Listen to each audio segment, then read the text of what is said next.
the Truckee Chamber of Commerce and the ambassadors for putting this on. And now let's go around the room to give introductions. How about we start with you, Ted? Ted Owens, Tahoe Forest Health System, and Truckee Donor Land Trust.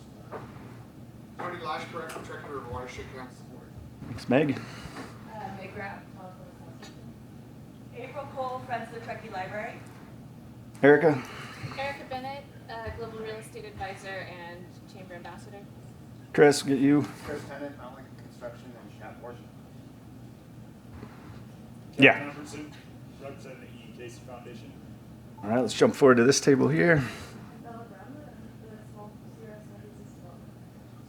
Jennifer Rose, I'm with JKAE and Chamber Ambassador.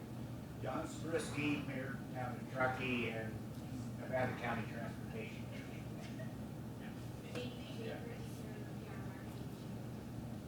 Jump back table. Marcus Waters, TST Board. Keith and Connie from the Sanitary District. Terry Gilmore, TST Board. Shannon Decker, the Speedy Foundation. Ian? Ian Bertrand, by Westlaw. Michael Francois with Francois Jude. Amber Dodson, Satellite Photography, You, jump forward. Chris. Patrick Morgan, Homo. Bob Darshan, Forest Hospital District Board. Gary Brown, Tahoe Forest Hospital District Board. Josh Grace, Tahoe Forest Knowledge. Jessica? Jessica Beckman, Presidency of the Truckee Board. Hi, I'm Susan Jacobonsi. I'm an independent coach of organizations with communication and relationships. Kim McCarl, Tahoe Forest Health. Alyssa, let's go back to you. I'm Tricia. I'm the Membership and Programs Manager for the Truckee Chamber. Go here, and then we'll go to the speakers. I'm Alex Hawk. Anna Roth, Tahoe Forest. Anna Yoroko, Education. All right, did I forget anybody? Oh, sorry. Oh my gosh. Well, I've already introduced her. What? Oh, this table. Oh boy. Okay. Let's start with Ernie. Let's not hear you. That's why I brought it to your attention. Go ahead, Ernie. Okay. Just from Truckee. I'm off every board I've ever been on. Robert Grossman, his son, an all-around great guy. All right. Excellent. Last but not least, yeah, I was saving it for you. Jim Porter used to be with you and Tahoe Front Board. All right, thank you. Okay, now did I forget anybody? All right. Without further ado, then, we are going to hear from Anna Roth, the CEO of the Tahoe Forest Health System. Anna, welcome. And we do have everything going on the AV level, so it's being recorded now. Yes.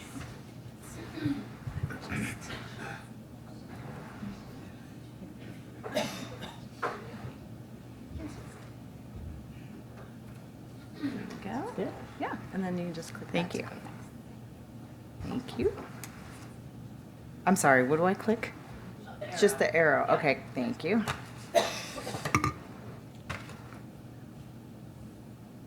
Trying to get my time with me. Good morning, everyone. I'm Anna Roth, as you've heard. I'm one of the three Anna's or Sana that's going to be presenting today. And I'm here with Tahoe Forest Health District, and I'm thrilled to be here. I'm trying to get the feedback to stop. I just want to give you a little bit about myself. I started here in March. I actually used to have a home here in Truckee, in Tahoe Donner, many years ago. So my kids learned to ski on the ski hill. Then my kids got injured at North Star and actually received care at Tahoe Forest many years ago. So, we actually, when I moved to Boston, I actually sold my home in Tahoe Donner to my in-laws, who sold it last year. So pretty bad timing for me. I'm a nurse by background, so I've been in healthcare for a very long time. More than 3 decades, I'll tell you, and maybe even more than 4. But I don't want anybody to do too much math. But somewhere along mid-career, I actually was invited to be a healthcare improvement international fellow at the Institute for Healthcare Improvement. So I had the opportunity to move to Boston for a year and a half. And it was just a profound privilege. I was the first nurse in the United States to do that. And actually, there hasn't been very many nurses since then. But that gave me an opportunity to go back to school and get my MPH, my Master's in Public Health.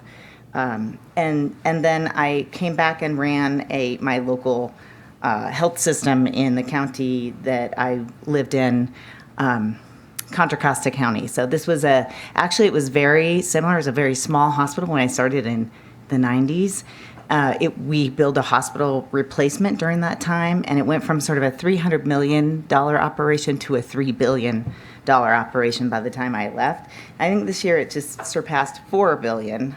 So very, very wonderful experience. I started sort of on the front lines, and I worked my way through every job, very much like Tahoe Forest. If you work there, you know, like, where to find the food, you know who, you know, you might find yourself cleaning the floor, you know, kind of everybody pitches in on every level. And so it's very familiar for me, and I feel very privileged that the board provided me this opportunity to take this position.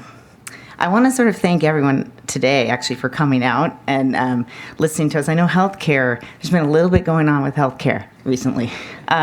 So, you know, I'm looking forward to the question and answer period, although I just want to, you know, spoiler alert, I don't have any answers.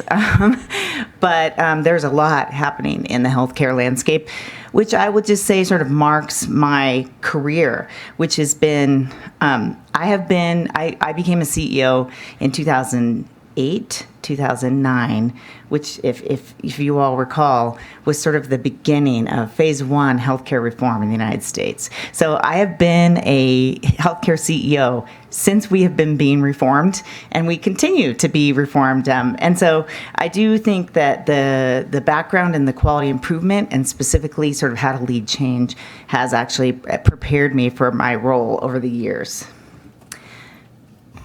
This new chapter, I want to talk a little bit about the new chapter here. This is really one of the things that the board asked me to do, which I just want to acknowledge that I have board members in the audience, which is amazing. And I was just saying to one of my board members, this is the kind of board you want to work for. When you're sort of a seasoned CEO, you start to understand how important the board is. And so I just want to acknowledge having board members here is, I think, a testament to the engagement of our board.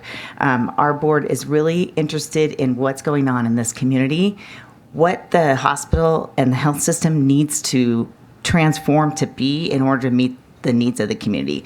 So I think those needs of the community, defined by the community, are a key underpinning of everything sort of that we're doing and we're thinking about as we're moving forward. I think the other thing is there's been a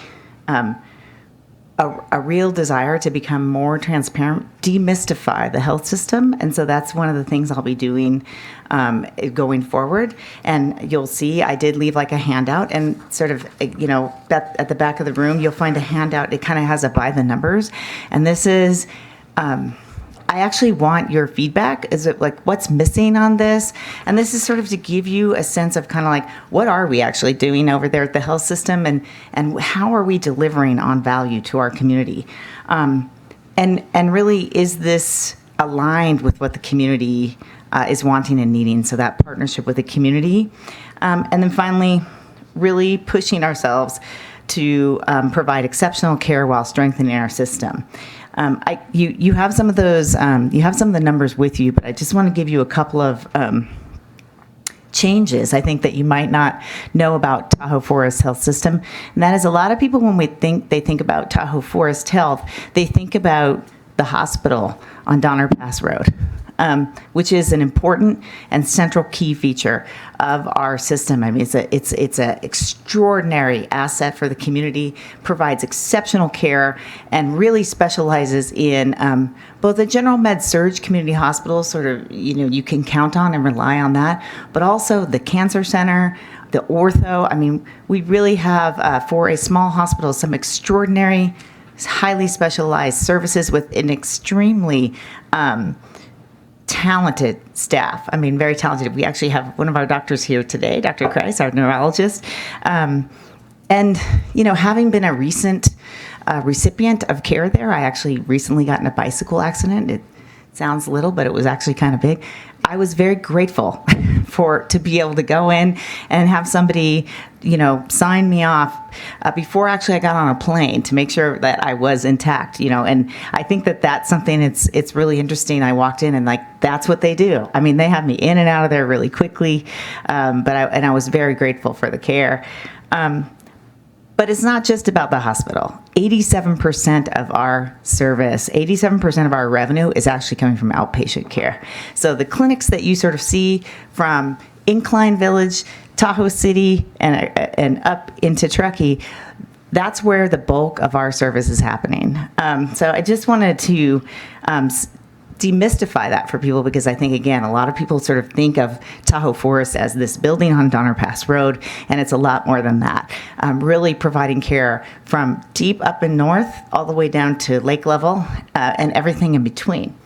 The other thing I want to say is that we do a lot of work with regional partners. So if you come into Tahoe Forest and you need care at a tertiary medical center, you will get there, and you will get there without delay. So this is something, again, I think that as a right-sized community asset is very important to really nail that, which I think Tahoe Forest has absolutely done. Sorry. Just a couple numbers. These are on your handouts. But just sort of so that you understand the increase, the growth. It's been like stratospheric, ballistic, if you will, growth since 2016 and the last 10 years as we come into 2026, a 231% increase. That's big. The service that last year we actually saw 55,000 people system-wide and over 15,000, almost 15,500 plus in Truckee alone last year.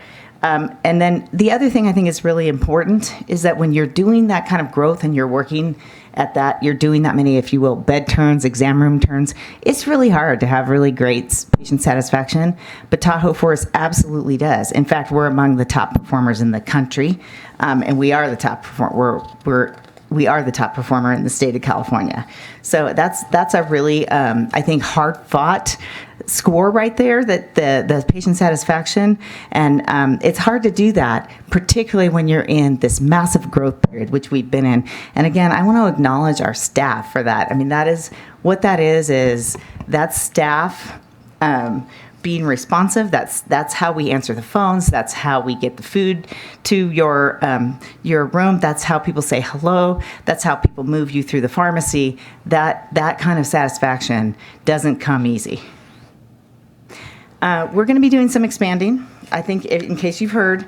And if you saw, you noticed on the gateway building, we actually got the wine and spirits sign down. This was a several-year project, and it's now made its way to its new permanent forever home down a little bit down the road. But we're going to be expanding the outpatient, primary, and specialty services. We actually, in Tahoe City, we will be expanding urgent care services. We have a community pharmacy where we'll be moving in new diagnostic equipment into both Gateway, but also into the Sierra Center, which might be system lingo to us, but that's the previous Rite Aid next to Safeway on Donner Pass Road. And one of the things that we'll be doing around that, when I talk about expanding access, I'm also talking about affordability. That's one of the things I think our board was extremely committed to and had very clear vision that they wanted very common diagnostics to be convenient and affordable to this community. And so one of the things we're doing is we're looking with our business intelligence at the data to find out where is the actual demand and what can we do such high volumes that we can actually start lowering the cost. So that's one of our stretch goals for this year, is to really come up with an affordability plan around those common things that many of you will have to get in your car and drive over maybe to Reno because you feel like, you know what, it's more convenient or it's more affordable. So just wanted to make sure that when we talk about access, we're not just talking about increasing like the number of appointments, but we're actually talking about meaningful access for all of you and the things that interfere with you accessing our system. Again, I won't read these to you, but this is just for your takeaway. These are some of our planned expansions. So again, you see the Sierra Center, that is the Rite Aid, the old Rite Aid on Donner Pass Road next to Safeway, Gateway, and then there's also the Tahoe City. Some call it Fabian, some call it Dollar Point, and I think we're going to be calling it. Its official name is going to be North Shore Clinic. And again, these are fairly large expansions. And let me give you an example. The Gateway Center alone will be able to ramp up to, when it's at full capacity, about 80,000 visits a year. So these are massive expansions that I think, again, these are really aimed to make care easy, accessible, and convenient for you, but also to work at volumes that we can start to lower those costs. I opened a little bit. I opened a little bit with the reform stuff. I do want to say, we're doing, and as you see, if you looked at by the numbers, financially, we are stable. In fact, we are doing fairly well. But and I told you I have been leading healthcare systems since the beginning of healthcare reform 1.0. We're probably in 4.0 right now. I would say this is the most drastic and the most cataclysmic legislation that healthcare has seen in my tenure, which my tenure, I think, has been marked with the most change. So I would say that we are in a very precarious position nationally in terms of healthcare. Now, that said, we know that many of these changes, I just want to give you a summary statement. As a health system, the more reliant you are on government payer, the more you're going to be affected by the proposed changes. Actually, not proposed, the approved changes. And we know that those changes aren't set to take effect really until 2 years from now. We're going to see some changes. But in terms of how these changes are going to roll out, I would just say there is a broad swath of possibilities, including your direct Medicaid and Medicare, which is two very large payers. It's one large payer and two programs in one large payer, but also systems like ours, critical access hospitals, which is what we are, which are generally they're rural hospitals that are they're very generally a fairly small hospital playing a very outsized role in their communities. These hospitals are relying on other things, supplemental funding. And so there's lots of, we too are reliant on supplemental funding. So let me just give you a estimate. If we were to apply the cuts in Medicare and Medicaid straight to our payer, to our revenues from last year, it would well exceed $10 million loss a year, every year, year over year. That doesn't include the supplementals, but that said, it also doesn't include some of, I think, what we think are going to be some of the normalizing, some of the mechanisms that they will use probably to protect rural hospitals. There is, in fact, a part of the legislation, there was a $50 billion rural hospital loan program, if you will, protection. It sunsets. It's like a time-stamped thing, and it's literally truly it wouldn't even touch, I think, the losses in the rural hospitals. It's very symbolic, and I think you're talking, it's a very symbolic gesture, and I would say that all of our state and national associations are very concerned about it. So again, this is something that we're following very closely. Ted and myself and our CFO are working with the District Hospital Leadership Forum, which is really the finance policy arm at the state. Our COO, Louis Ward, has a seat, the rural seat on California Hospital Associations, and we're very active at the state and national level. I have been communicating with Congressman Kiley's office about our concerns around the legislation, and now I think we're pivoting now to kind of what kind of fixes we might need going forward for our rural hospital. So I didn't mean to end on a downer, but I wanted to end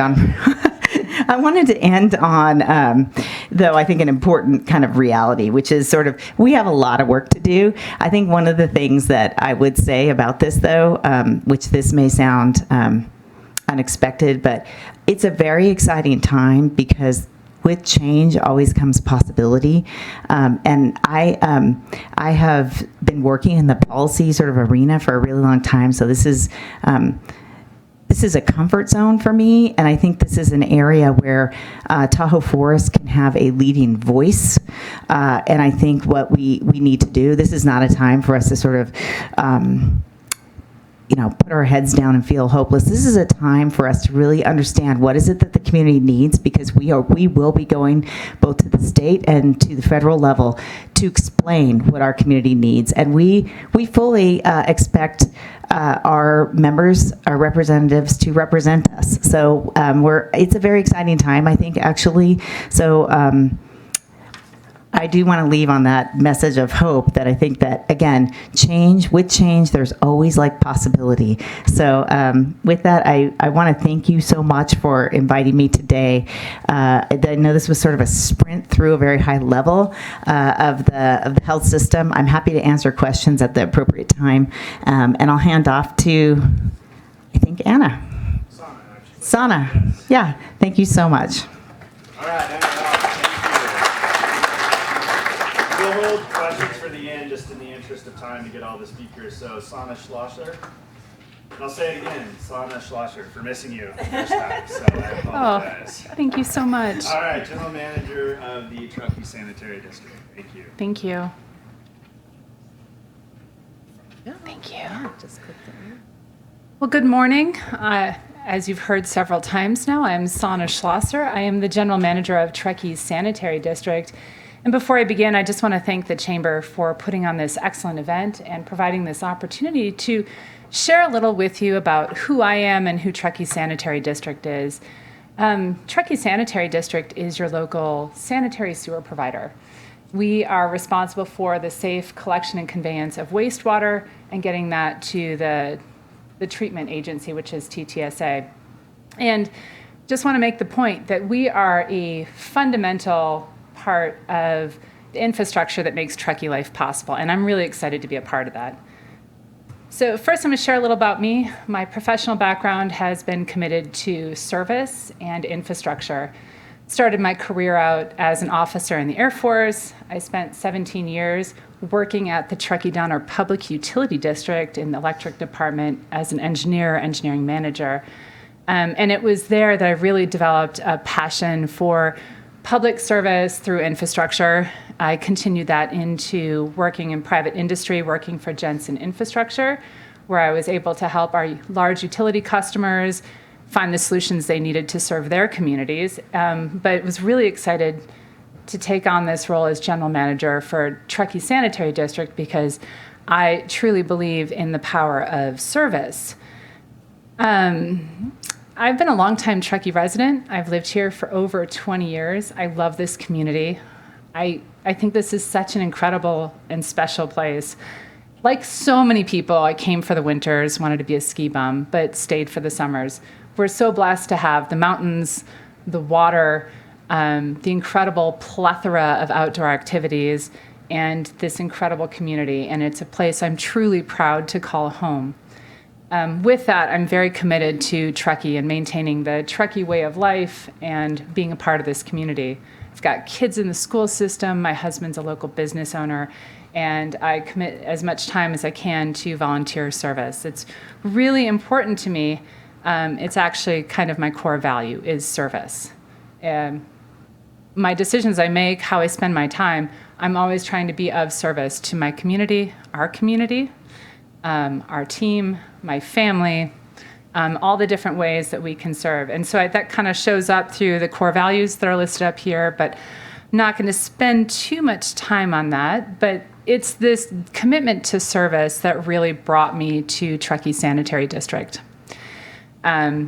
It was really a great opportunity to serve the community in a new and very meaningful way. And I'm so grateful for our board of directors that they presented me with this opportunity, and I'm so grateful to be here. In my brief time at TSD, I started in March. I've been really excited to be a part of this incredible, supportive, professional team of experts. The team that we have there really understand what it takes to own, operate, and maintain our sewer district. We have a very engaged board. I've got several board members here today. Thank you for coming. And our board ensures that we're doing things right and doing the right things. And I'm so grateful to have their support and be part of that team as well. I also want to talk a little bit about why I came to TSD, and it has a lot to do with TSD's reputation within the community. TSD's always had a reputation of doing a good job serving this community, and it's really exciting and a little nerve-wracking to be a part of that. Want to make sure that we continue that reputation.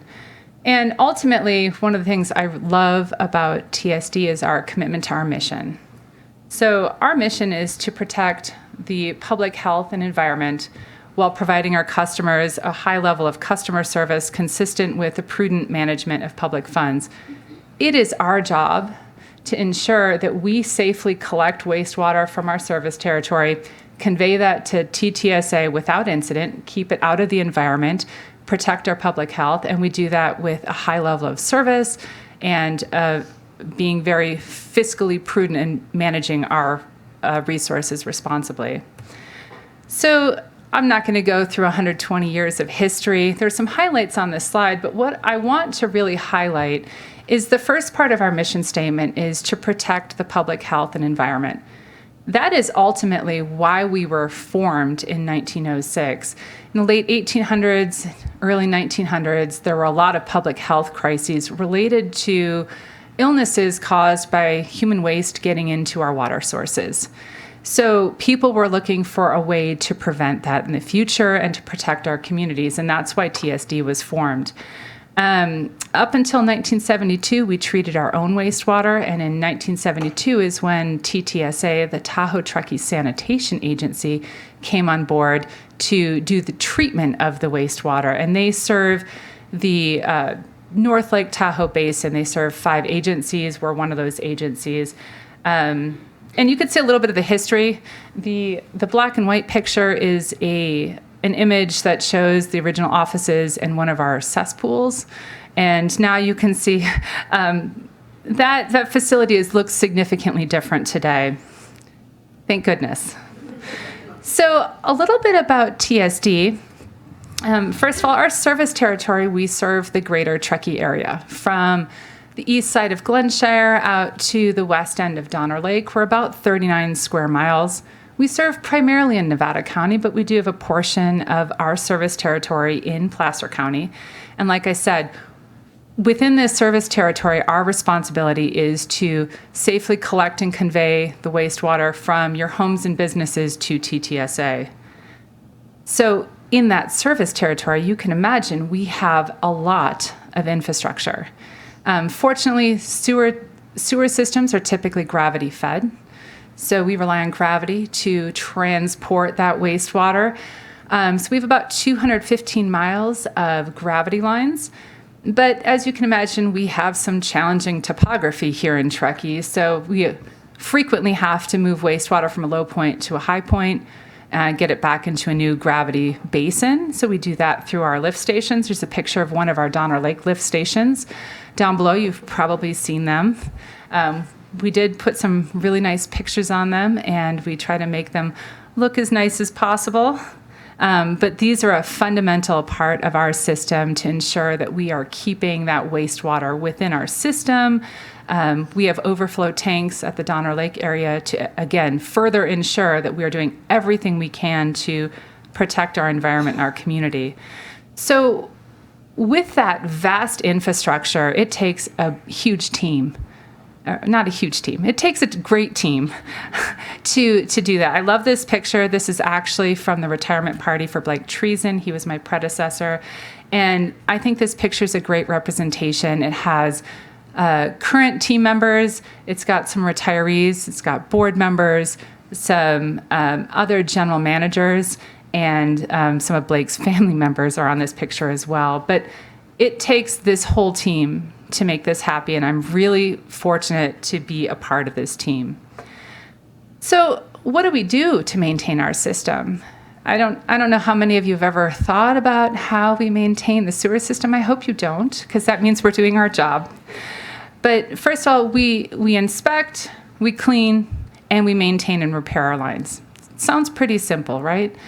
To do inspections, we actually use camera systems. You've probably seen the white vans that we have that go out, and they've got a camera system. The camera goes into the pipes and takes video. And you can see some pictures. The images up on the top show some images from those videos that show issues. The picture on the left shows some roots intruding into our sewer pipelines, and the picture on the right shows some buildup of what we refer to as fog, fats, oils, and grease. That's typically what's going to kind of gum up our pipes, and we want to make sure that, if we have buildup in those pipes, that we're cleaning that, because as you can imagine, anytime there's something in the way, it can back up flow. We certainly do not want to back up flow in the wastewater system. So when we see things like that, we go ahead and clean those lines. To do that, we use our Vector truck, a hydro excavator, and we're able to clean those lines using high pressure water. That's it.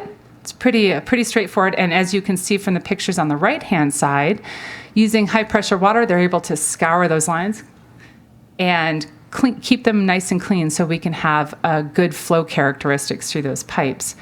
Best part about that is we're using nothing more than high pressured water. We're not putting unwanted chemicals into our wastewater system. It's a very effective system to clean our lines. And we also do our repair and maintenance of our lines and our lift stations and our wells. And another important thing that our operations team does, especially this time of year on a daily basis, is do USA locates and help protect our existing infrastructure when we have construction projects and any kind of excavation going on. So that's kind of a super high level of what TSD does. Obviously, we have an administrative team that supports our operations team to ensure that we're paying our bills on time, that we're taking care of our customers, answering questions. All of this is, we're serving our community, but we also serve our community in other ways that people may not be as aware of. Hopefully you're aware of us protecting our waterways, right? We're keeping the sewer sanitary. We're keeping all of that wastewater contained within our system. But we also do a lot of community involvement, education, outreach. That's a huge part of what we do. We want to make sure that we're educating our community to make sure that we're using our sewer system properly, making sure you know what can go down the pipes and what can't. PSA, flushable wipes, they don't break down in the pipes. So flushable wipes clog pipes. So please keep that in mind. Make sure you share that message with people because it can cause some pretty significant problems within the system. Like I said, we participate in community events. We participate in Truckee Day, Earth Day. We really want to get out there in the community and spread the good word, and it gives our team a really good opportunity to interact with our customers. So it's part of that customer service that we provide. And finally, we also partner with other local agencies, particularly the Parks Department. We actually lease lands to the Parks Department to make them available for public use through our parks. And that is a huge part of one of the services that we provide to this community. So I went through that really quickly. Obviously, there's a lot more that I could talk about, but in the interest of brevity, I wanted to just give you that super high level about what we do. My contact information is on the screen, so if you have any questions or would like to know more information, I would be happy to answer that. And thank you very much for your time and attention today, and thank you again to the Chamber for this opportunity to provide some information. That's it. Thank you.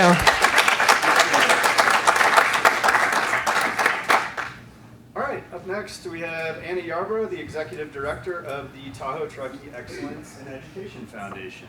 Welcome. Thank you.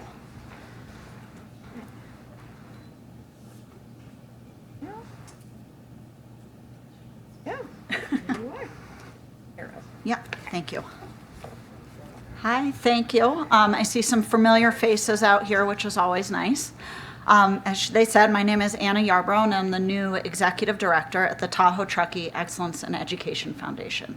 I'm going to do three things this morning. One, tell you a little bit about myself, reintroduce or perhaps introduce some of you to the Excellence in Education Foundation, and tell you about the future direction and vision of our foundation. And I do want to thank all of you for taking the time to listen today and be here. I really appreciate this opportunity. So a little bit about myself. I am East Coast born and raised, still a diehard Red Sox fan. We are on a 10-game win streak, which is really great. Born in Massachusetts, grew up in Western Mass as well as Boston. I went to Colby College in Maine for my undergrad, so our winters actually seem warm. We used to have months where we never broke 0 degrees. I've got my master's in math education at Framingham State Community College outside of Boston, and then lived and worked in Boston for 5 years. In 2006, my husband's job took us to San Francisco, and we moved to the North Bay.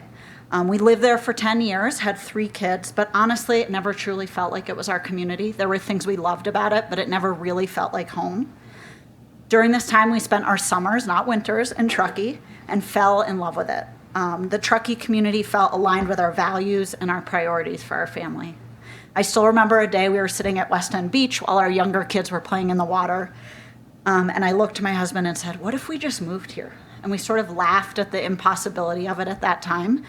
And then just 18 months later, we were fortunate enough to be able to move to Truckee. In 2019, a year before the pandemic, we moved into Glenshire. Sorry, too many papers. Professionally, I was lucky enough, can you guys hear me? Is this okay? Yeah, okay. To have found my calling very early in life. I always knew I wanted to be an educator. I was inspired by some amazing, specifically math teachers, who made me really want to give back to other students as they went on their education journey. So I have 20 years of classroom experience, mostly in middle school, which I know most of you have grown about, but I absolutely love middle school. 5 years as a middle school math teacher in suburban Boston, 2 years at a charter high school in the East Bay, serving a community where 90% of the students were first-time high school graduates in their family. I also worked 10 years at a Montessori junior high in the North Bay. 5 years of that time at the junior high, I served as the director, where I gained valuable leadership experience. I then, when we moved here, founded and established my own education-focused consulting business, where I lead independent schools through a self-study process of accreditation. What I really loved about that work, though, is learning about all the different types of education out there and all the amazing tools and resources that can serve our students. I have deep ties, our whole family does, to the Truckee community. We have 4 kids in 3 TTUSD schools, so imagine those drop-offs and pickups every day. They are ages 5, almost 6 to 16. I have 2 at Glenshire, 1 at Alder Creek, and 1 at Truckee High. Through their experiences, I have been fortunate enough to see how incredible our schools are and how fortunate we are to have such inspired teachers and administrators at our schools. When we moved here, I knew immediately that I wanted to jump right in and serve the community that we felt lucky enough to have joined. So I jumped right in and joined the Glenshire Elementary School PTO, where I served for the past 6 years. I've been VP and president of the PTO, and in that role, spearheaded business partnerships, expanded our community impact and visibility, set fundraising records, all to be able to invest more resources in teacher-driven educational enrichment at Glenshire. My husband still works for a Boston-based company, but he is passionate about baseball and is vice president of the Little League board and has coached multiple baseball teams. All to say, we really are committed to Truckee. So a little bit about our foundation and how I ended up here. I heard about the position through a friend at morning school drop-off, which sort of feels correct for excellence in education. And honestly, it felt just serendipitous. I have a passion for and have spent my career supporting students, teachers, and families through investments in education. And that just lines right up with the mission of excellence in education, which I have up here. Through my various roles in education, I understand the incredible impact that outside resources can play on the educational experience for students and teachers. Ex&Ed steps up and provides resources when they are not otherwise available. This can fill a very important gap in our community. In the education system, resources are not always equitably distributed. And as a result, students can have very different experiences based on which schools they attend. I saw that firsthand coming from a suburban wealthy district in Boston to a school in the East Bay serving an underserved population. Ex&Ed is able to step in and is committed to providing equity in education for all our students across the Tahoe-Truckee Unified School District. Personally, I have seen the direct impact funding and support from Ex&Ed in the schools my own kids attend, and I'm sure many of you have as well. With almost 40 years of committed support for local education, Excellence in Ed remains instrumental in enhancing learning opportunities for all 4,000 plus students in the TTUSD school district. So how do we do it? We are unique because we listen. Ex&Ed identifies the needs by listening to teachers, community members, students, and parents who are directly working with our students and understand the needs in those classrooms. We invest in classroom grants in the schools, district-wide grants, awards for teacher excellence, and student scholarships. And then we inspire. We inspire learning experiences by providing educational tools and space for innovative thinking. We inspire teachers to think outside the box because they know that we are there to support those ideas. Our foundation invests over $250,000 annually. And as I said, it's in teacher grants, district-wide initiatives, student scholarships, and teacher and staff fellowship awards. I do want to share a few examples. There's no sound on this, so you're not missing anything. Just this year, we funded a router for the THS Gone Boarding class. If you don't know about the Gone Boarding class, it is a class at Truckee High School where students get to design and build custom action sports boards, meaning skis, snowboards, paddleboards. As you can imagine, it is a very popular class.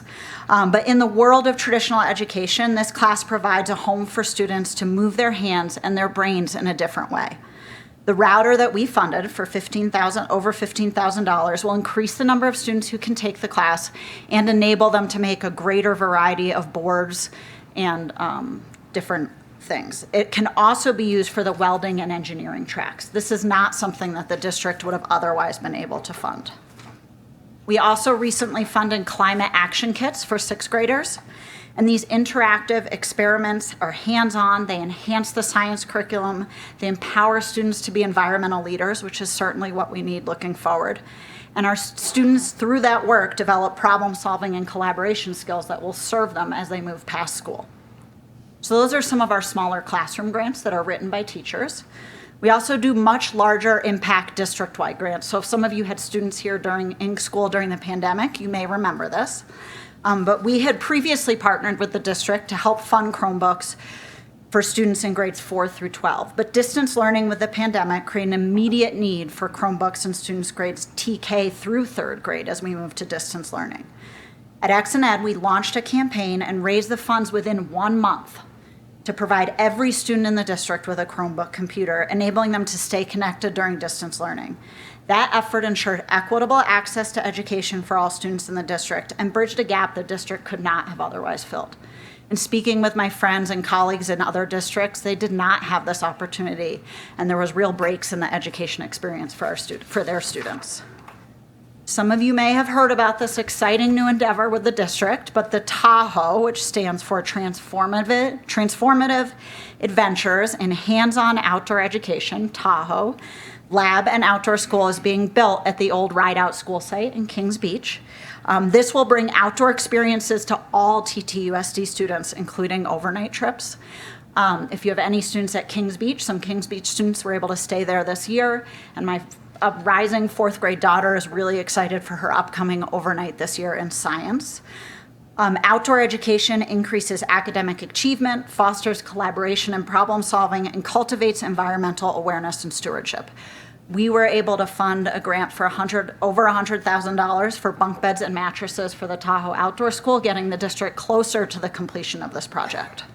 And we will continue to partner with them on that work. There's more grants than I could list. I think we've funded, over 400 grants over the years.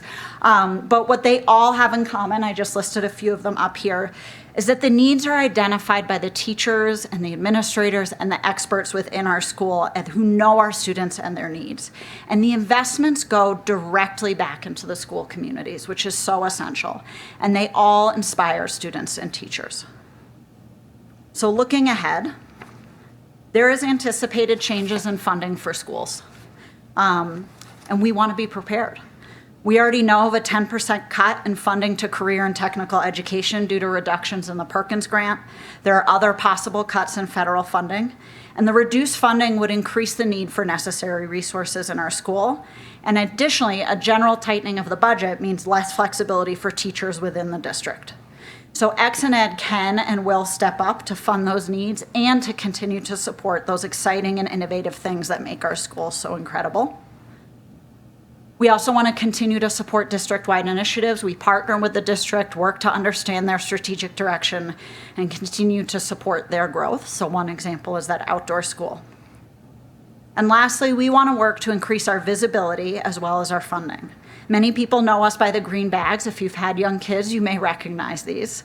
But we want people to know us for what we do for our community and really work to increase our visibility around that. We also want to increase our funding because of those anticipated increases in needs. So we are going to do that through exploring grants, both local and national and state grants for funding. And additionally, go back to our roots, which is that ExxonEd was founded on the idea of business and community partnering to help students reach new heights. And we want to continue to develop that core principle and explore new business partnerships in the changing Tahoe and Truckee landscape. I do want to really thank you for having me here. That's my youngest walking to school with his ExxonEd bag. And I will say, I have been teaching for over 20 years in a variety of areas, from wealthy suburban districts to low-income urban communities to independent schools, and I have never seen a foundation that supports teachers, classrooms, and schools the way that our foundation does. I'm thrilled to be leading this foundation in its next phase of growth and continuing the incredible impact that it has on our community. Thank you so much for the time, and please reach out if you have any questions, ideas, suggestions. I definitely want to hear from all of you. Thank you.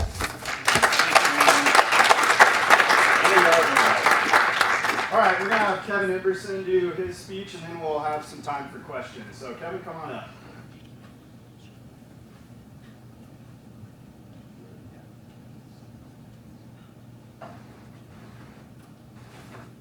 Hey guys, my name is Kevin Emberson. I'm the president of the Ian Casey Foundation. I know we're running a little late today, so I'll try to keep this brief. We started in 2017. Ian was a buddy of ours that grew up here in Truckee. We all graduated in 2005. Ian passed away unexpectedly in 2017. His dad reached out about doing a one-year golf tournament to raise money for a scholarship that was started in his name at Cal Poly through his work in the Bay Area at the time. We did it. We wanted to raise like $5,000. We raised 15, and everybody said that was amazing. We want to come back next year. And we said we want to keep money in Truckee, so we went and started a full 501c3. We have 6 other buddies that are on the board. Jacob Grossman, Ernie Grossman's grandson, is one of them. John Harrigan with Vista Peak CPA here in Truckee, but his mom, Jeanette Harrigan, used to work for Porter Simon. All 7 of us from elementary through high school grew up in Truckee, and 4 of us are locals still. 3 live out of the area, come up every year for the tournament. This July 26th will be our 7th annual event. Sold out golf already in June, which is awesome. Had 20 people hit us up the next day crying because they didn't make the cut, which we'll take. We'll have over 200 people at dinner. We'll donate over $30,000 that night to local organizations. They come, they talk about it. I don't know if I can pull up a website or something. I should have worked with Trisha more, sorry. Like I said, we're 100% volunteer run. We don't collect any money, but our donations every year have been growing exponentially, which is awesome, thanks to a lot of support from the community. Chris Tennant back there with Mount Lincoln is one of our awesome sponsors. He's a cart and beverage sponsor this year, as well as a drink sponsor. We have over 30 local sponsors in the community, and we're always looking to add to that. We've tried to do a win-win with sponsorship. So when a business comes to us or wants to join with us, you have the option to come to the golf course. You can set up on the hole. We want to create community-driven events and donate as much money possible back to local youth. From the first year to last year, we are now, we raised over $30,000. It'll be in our one-day event, we'll raise over $30,000 that'll all get donated back to local youth. None of us take any money. We want that to be known. We wanted to give back. It's in memory of Ian, but it's also to give back to the community that gave a lot to us. And it's awesome to see everybody talk here today and what you guys are doing, especially like excellence in education. You guys have a big impact. A big thing for us this year is our travel raffle. It's the first year we've ever done it. And we're selling 300 tickets. They're $100 a pop, and we'll do the winner. We'll draw it at the dinner on the 26th. One winner will get to choose a $7,000 vacation. So we have, if you go onto the website, there's 4 different. My mom's a travel agent, so she did up 4 different travel packages for us. And you'll choose the one winner. Will get to choose between Portugal, Iceland, a cruise, or a sandals resort. So the package itself is valued at $7,000. It includes airfare for 2 people, hotels. The whole PDF is on the website. But that's huge for us because we've sold like around just over 100 tickets right now. So we're in the profit. So every $100 that somebody buys on a raffle tickets is $100 that's coming into the foundation, and you have a 1 in 300 chance to get a $7,000 vacation, which is pretty cool. Some of the stuff that we've done over the years, a big one last year was our Roundhouse donation. We donated $5,000 to the Roundhouse, and we were able to support 500 kids this summer coming in and doing a bunch of different workshops that they have. Project Bag, we donated $5,000 to Project Bag. It stuffs backpacks full of supplies and food that kids need on the weekend, low-income kids. One of the best things about that is they say that they see once these kids graduate, the families actually come back and want to donate back to that organization because it helped them out so much when they had kids in school. We donate to music programs, mental health programs. One of the ones we're going to donate to this year is a program called Yo Bro. It's at Truckee High School. It started for the boys, and then now boys and girls can go. But last year we helped with their food money. So gave them money to work with. They host programs at lunch, and they bring in firefighters, police departments, all different giving kids an option that they don't want to go to a 4-year school. They can learn about other programs that are out there. So one of our donations this year on the 26th will be to them, and we'll be sending 50 kids to a construction expo in Sacramento, and they'll be able to learn about all of that. We do have a scholarship, 3rd year this year doing that. It's a $4,000 scholarship that'll get awarded to a senior every year that embodies characteristics that Ian had. Volunteer program, or, do community service. Sports is not necessary, but cool, some sort of extracurricular activity. And so they get $4,000. They get $1,000 for each year that they go to school and continue to get good grades. So that's one that we really love. But yeah, overall our goal is to increase visibility and reach as many lives as we can as well. It's through businesses that support us and through the people that come every single year and just have a great time. Like I said, golf's already sold out, but we do have dinner tickets available. They're $50. You'll get a fully catered meal right on the back of, it's all done at Tahoe Donner Golf Course. They're great to us. They give us the last Saturday in July every year. If you want to get exposure, reach out. We'd love to have you as a sponsor business. We'll get you on our website that's fully hosted by Onyx Digital Media out of Reno. Everything we do, like I said, we try to watch every dollar go. So we're 100% volunteer run. Even our website gets donated. Like we try to, if we spend money to get a website, it's money that doesn't go to a kid. Same with like John Harrigan does the CPA work for free. We have a financial controller who tracks all the money. He runs $1 billion tech company, and it's something he does on the side when he's not watching his new baby girl. So we appreciate your support. If you have any questions, let me know. Sorry I didn't create a cool PDF or slideshow. I didn't like doing it in college. I don't like doing it now. And yeah. Please check out the travel raffle. If you want stickers, let me know. If you want to come to dinner, that $50 will get you dinner, a drink, which was sponsored by Chris, and access to a really big raffle and auction. So we do a big auction raffle. So if you know somebody that owns a business and wants to do a donation as well, we are looking for some bigger items this year. We're doing some special raffles that are going to raise a lot of money for the kids. So my name is Kevin. Thanks again for your time, and have a great day.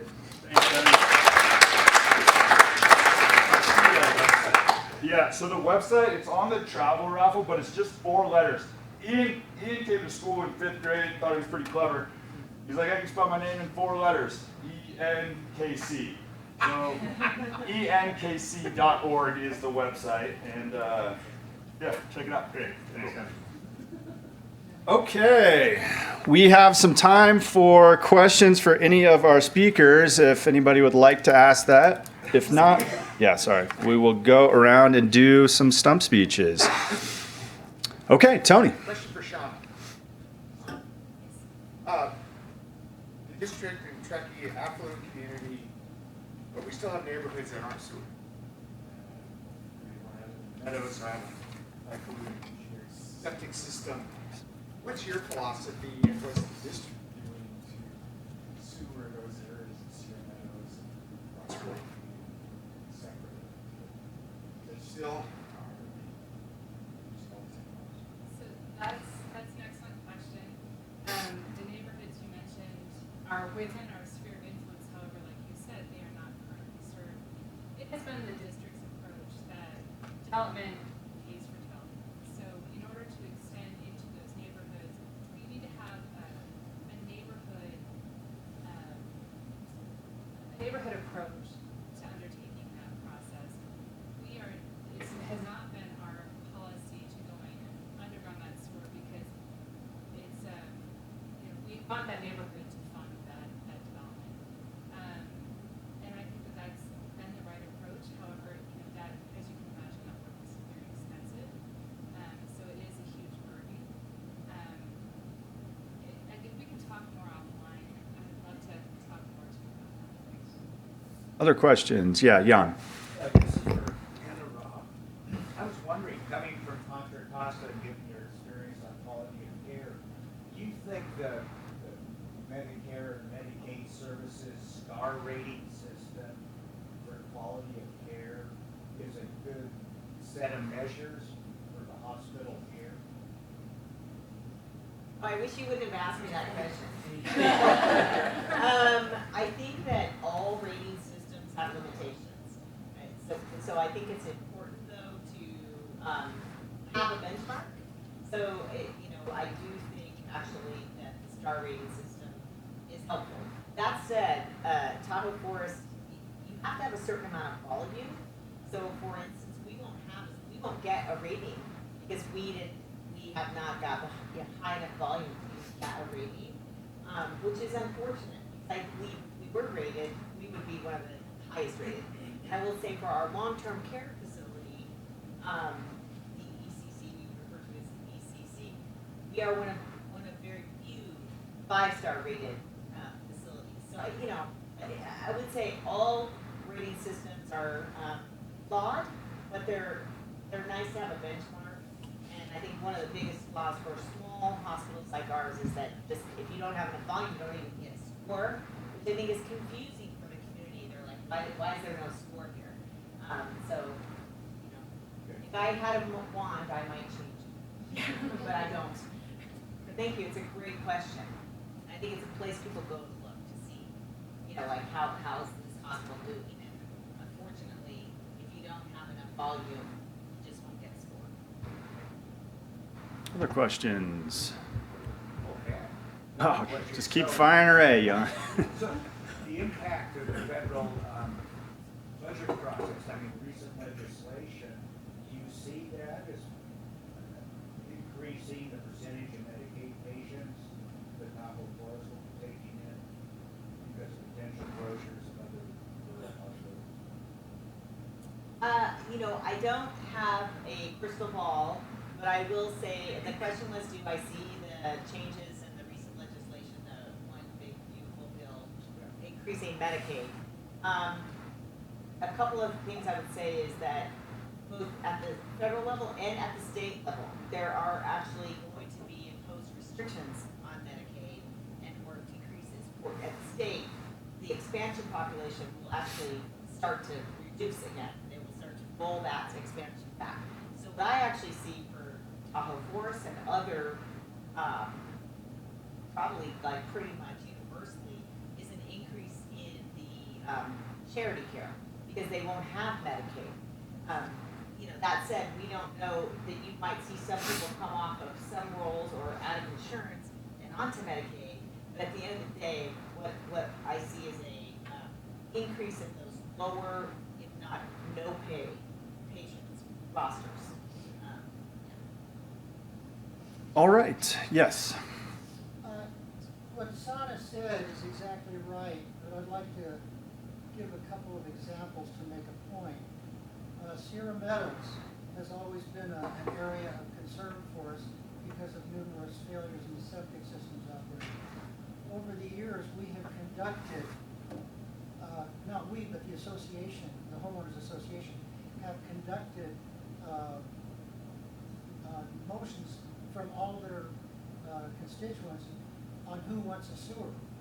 The trouble is, if their system's working, they don't want to have to buy a new one, okay? So we do not mandate anything. We're a service agency, and we respond. We just respond to the planning agencies, we respond to homeowners associations. And every time Sierra Meadows has come up to a vote, we've come short of the 50% needed to proceed with the whole process. It's expensive, and a lot of times it needs to go into a special assessment district or some kind of grant funding to assist. But the biggest one, I live in Glenshire. Glenshire, when I moved in, was septic. It was condemned by Lahontan and by Nevada County Health, and we had to move. And that was a case where TSD stepped in.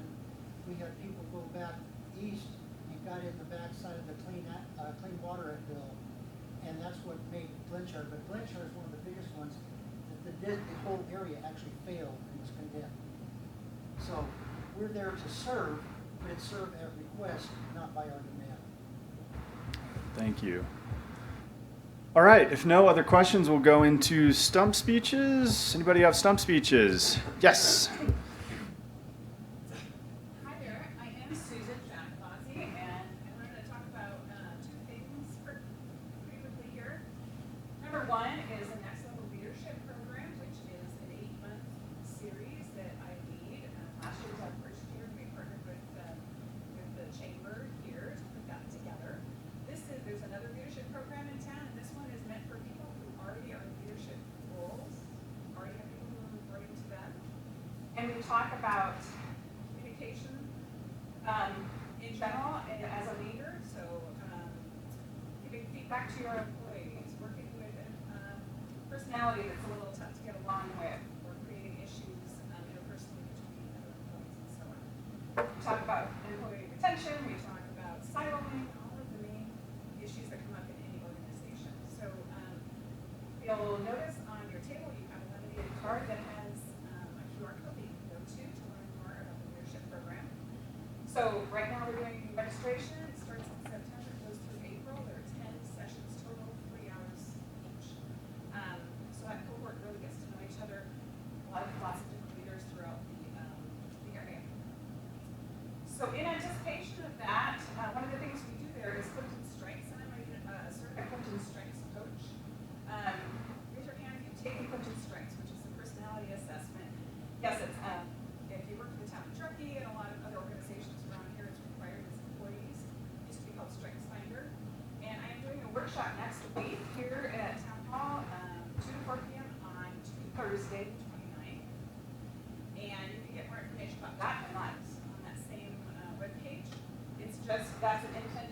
But I wanted to set something up because I understand if you don't want to sign up for 8 months of hanging out with me, if you haven't experienced what it's like to do a workshop with me. So that's to learn more about your strengths, learn about what's right about you, how that impacts your strength, your leadership skills, your communication style, what motivates you, what doesn't motivate you, what irritates you, your coworkers.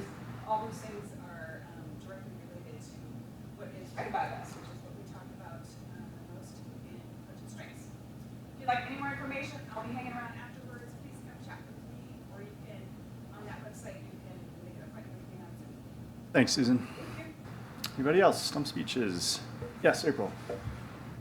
If you guys haven't had enough chamber time, tomorrow at 10 a.m. is the Chamber Government PAC meeting.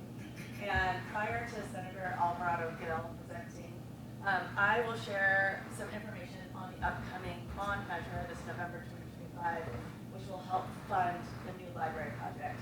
I'd love for anybody to come who's interested to find information on the whole funding structure of the library and what that bond means for getting the library done. So that's here tomorrow at 10 a.m. Thank you. Email me if you're gonna come. Is that in here or is it in the other conference room? Currently, it's in Trout Creek, but if we get too many more people, it'll be in here. Okay. While we're on it, who's coming, Jessica? Not. So tomorrow is our monthly government action committee for the chamber, and California Senator Maria Alvarado Gill will be here to talk about her work and what she's doing in Sacramento. She doesn't come up here very often, so this was a pretty exciting opportunity. So if you are a chamber member and you want to join, please just send me an email so I, like I said, can know if we need to move rooms into this room or if we'll be okay in Trout Creek. So, and then April, can't get here until 10:30, so April will be presenting from 10 to 10. Great. Thank you. Any other stump speeches? Yes. Hello, my name is Amber, spelled A-M-B-E-R-A. They are then just silent for no reason. My mom just did that, being tenacious. I'm owner of Silent Lake Photography. I'm doing a summer special, $300 and 30 images for 1 hour portrait session for your family. I don't do cheese. I'd like get out there and play. It's something different. So if you would know anybody who wants a family portrait, please come see me. I'll give you a card. Thank you very much. Thank you. Anybody else? All right, before we go into the door prizes, let's give a round of applause to Anna Ross, CEO of the Tahoe Forest Health System, Sana Schlosser, the General Manager of Truckee Sanitary District, and Anna Yarbrough, the Executive Director of the Tahoe Truckee Excellence in Education Foundation. Thank you for presenting this morning. We appreciate it. And thanks to Kevin Imbertson and the Ian Casey Foundation. All right, we are going to do our door prizes, and we will start off with a go bag. Let's do that. What is a go bag? Just a small bag? So a small bag. Okay. Yeah. Let's see, hold on. All right. Alex Hoft of Moonshine Inc. There you go. You're trying to run away. You're trying to go before you got your go bag. Okay. Let's do the Truckee hat. Jim, you just another hat? You want to win another hat? All right, here we go. This is Chris Tennant. Chris Tennant gets the Truckee hat.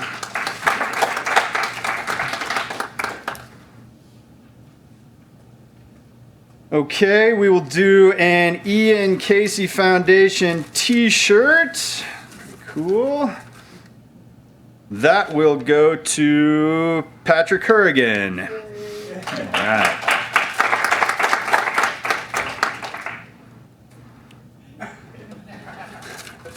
Next up is a return ticket to Good Morning Truckee and a Rock Garden travel mug. That will go to Patrick H. Oh, you donated the travel mug, is that right? No? It says travel mug on here. You just knew it was going to win? That's crazy. Oh.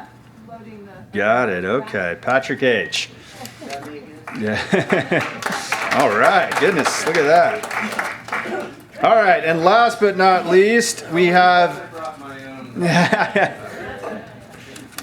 We have an Ian Casey Foundation dinner ticket for after the golf tournament, and this is July 26th at Tahoe Donner. This is a good one. This will go to Christy. All right. Okay, thank you for all being here. We appreciate it, and we will see you next month. Have a good rest of your day.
Smart.